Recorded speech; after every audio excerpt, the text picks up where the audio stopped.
Hello everyone, this is Norma Woodcock speaking to you from Perth in Western Australia. I have my friend with me today, Carol Ann Norris. Carol Ann has travelled with me for 22 years, assisting me and being a part of my work. And she has a list of questions that she's going to ask me, and I have some answers written down because I want to be quite specific, because the topic that we have been asked questions about is the healing of memories. And it's the healing of memories for all of us that can transform us and give us a good life. So, Carol Ann, can I ask you to begin? My first question, Norma. What does this mean, healing of memories? You know, we all have memories. We all have events that are good in our lives, and we've had events that are not so good. And the unfortunate thing that I have found with people is that we keep on rehearsing the negative things that have happened to us to our detriment. We don't always rehearse the positive good memories, but the negative memories, and that's where my work has taken me with people. My second question, Norma. When did you first hear of this? Yeah, well, 37 years ago, I read a couple of books. I'd had my conversion and we were in the eastern states. And I had time to read and absorb what this amazing journey that I had embarked on was all about. And I read a couple of books, and there was one in particular from the Jesuit brothers, the Lin brothers. And I've written a couple of things that they said because it sets the scene for what I chose to do with my life and with my ministry.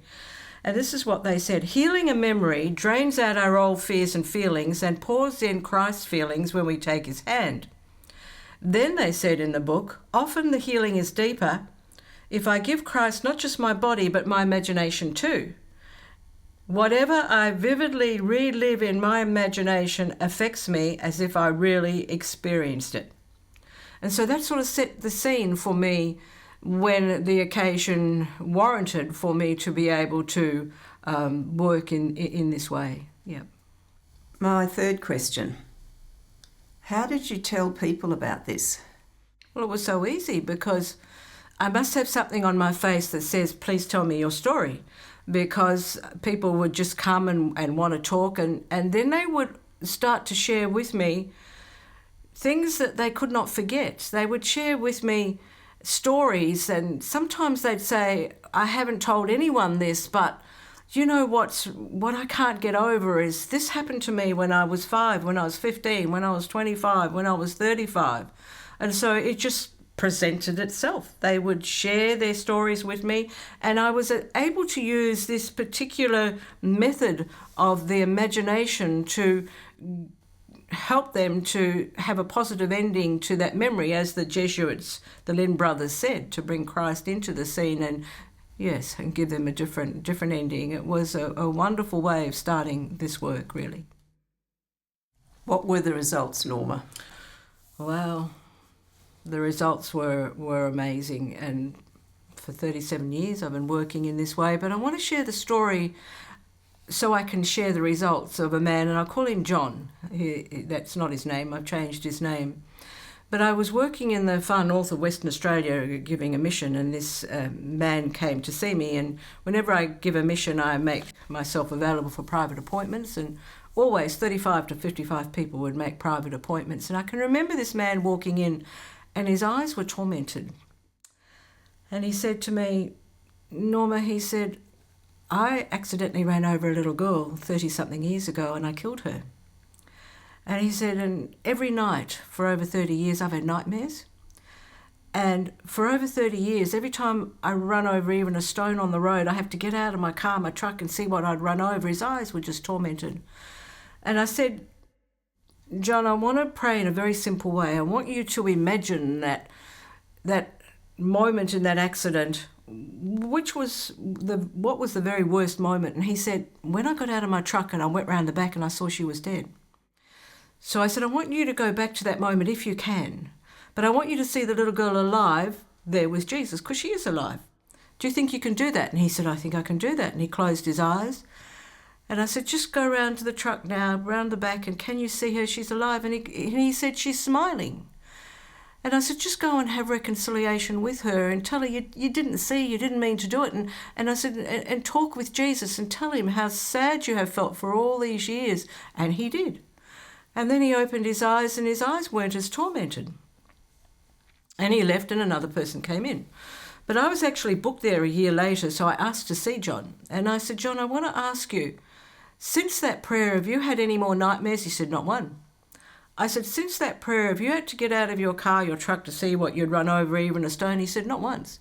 He said, you know, Norma, it's as though since that prayer, it's all gone. He leant his elbow on his car and he said, you know, I hit a kangaroo the other day. And I thought to myself, it's just a kangaroo, so I kept on driving. Extraordinary follow-up I was privileged to have with John, and I could see the effects that manifested in healing in all the different parts of his being. It's amazing. My fifth question, Norma. Your work now includes the neuroscientific research. Can you explain this?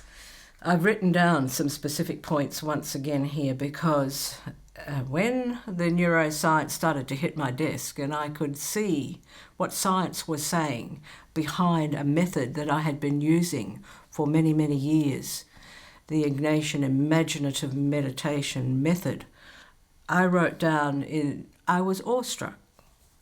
Neuroscience are telling us that visualizing negative experiences or memories triggers all the negative emotional reactions that we had with the original experience, wiring them more deeply into our brains.